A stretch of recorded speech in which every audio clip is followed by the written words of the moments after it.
She thought she was helping a stranger out of the cold, but she had no idea he was about to change her entire life. You are welcome to my channel. It was the coldest night of winter when Emily Carter's life quietly shifted in a way she never saw coming. Snow blanketed the city like a heavy silence, muffling the sounds of traffic and life outside her apartment. She had just returned from a long, exhausting shift at the advertising agency where she worked as a senior coordinator. Overworked, underpaid, and buried under deadlines she didn't create but always had to meet. As she fumbled with her keys, weighed down by fatigue, she noticed them huddled near the doorway beside hers. A man in his early 30s, holding a little blonde-haired girl bundled in a too-thin coat. His jacket was soaked through with snow, his eyes hollow with quiet desperation. He didn't ask for help. He simply sat there, shielding the child with his arms. Emily had always kept to herself, never the type to intervene. But something about the way the little girl clung to his chest, her boots dusted in snow, stirred something deep in her. "You can come in," she heard herself say, "just to warm up." The man looked surprised, hesitant before finally nodding. He stepped inside with the child in his arms. Emily gave them space, offered towels, poured hot chocolate, and didn't ask too many questions. His name, she would later learn, was Logan Brooks. The child, soft-spoken and sleepy, was Ella. That one night stretched into 3. A blizzard shut the city down. Ella caught a mild fever. Emily, despite her usual boundaries, couldn't turn them away. She found herself offering more. Breakfast, medicine, a blanket, a little warmth. Over quiet meals, Logan slowly opened up. His wife had died in a tragic car crash 2 years earlier, when Ella was just a baby. He had left his company, changed cities, and had been surviving since, living in motels, looking for work, trying to rebuild for his daughter. It didn't make sense to Emily. Logan was intelligent, kind, and clearly a loving father. But life wasn't always fair. She knew that better than most. She had watched her own mother struggle to raise her alone. That quiet strength Logan carried, the pressure he tried to hide it all, felt familiar. 4 days turned into 5. Logan fixed her broken sinks, helped reorganize her storage, read bedtime stories to Ella while Emily worked late into the night. There wasn't romance, but there was something tender, something honest, a shared quiet between 2 people trying their best. Then came Monday. Emily had an important company meeting that morning. The agency had been acquired by a new parent company, and they were all to meet the new CEO. They had been informed that the new CEO was going to meet them for the first time in the office. So Emily informed Logan that she was going to work. They thanked her for her generosity and promised to stay in touch. They left and she locked her apartment.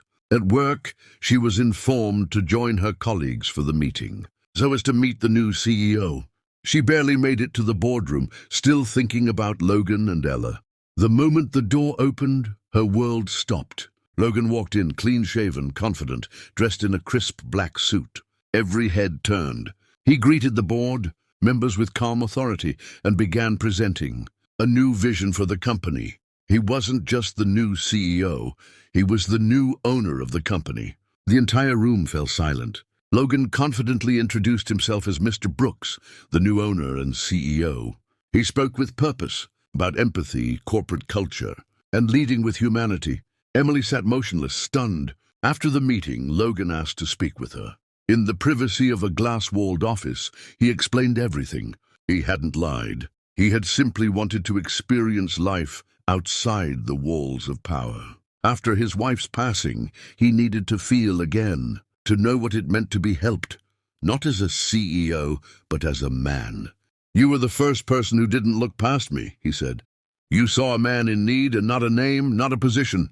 Afterwards, he offered her a promotion, not out of pity, but because he had seen her dedication and heart firsthand. Emily was overwhelmed. She needed space. And the office? The workers had their own reaction. At first, there were whispers in the hallways. She let him stay at her place? Without knowing? He didn't tell her anything? That's wild and crazy. But gradually the tone shifted. People began to see Emily differently. Not just as the hard-working girl who always stayed late, but as someone deeply kind, someone brave enough to help without needing a reason. And Logan, he wasn't just the new CEO, he became a symbol of humility and purpose. He raised wages, introduced flexible hours, opened mental health programs. He listened to everyone, the interns and directors alike, with the same empathy he'd been shown on that snowy night. Emily eventually softened. Logan invited her to his home. Emily accepted the invitation because she wanted to see Ella again. While in Logan's house, Emily had a talk with Ella. Thereafter, they shared dinners, warm laughter, and snowball fights as winter faded into spring. And by summer, they were not just co-workers anymore. They were building something new, something rooted in truth and kindness. It was not just romance, but a partnership between two people who had both known heartbreak and chose not to give up on life. Because sometimes the most life-changing moments begin not with love, but with simple human kindness. Have you ever helped someone without knowing who they truly were? Or has someone shown up for you when you needed it most? Truly, kindness matters. Kindness is a seed, small when sown, but it grows into something bigger than we could ever imagine, often in hearts we may never see again.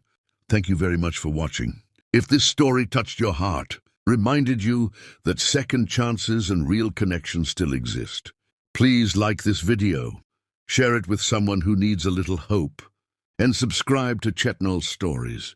Until our next video, stay hopeful and kind, because kindness truly matters.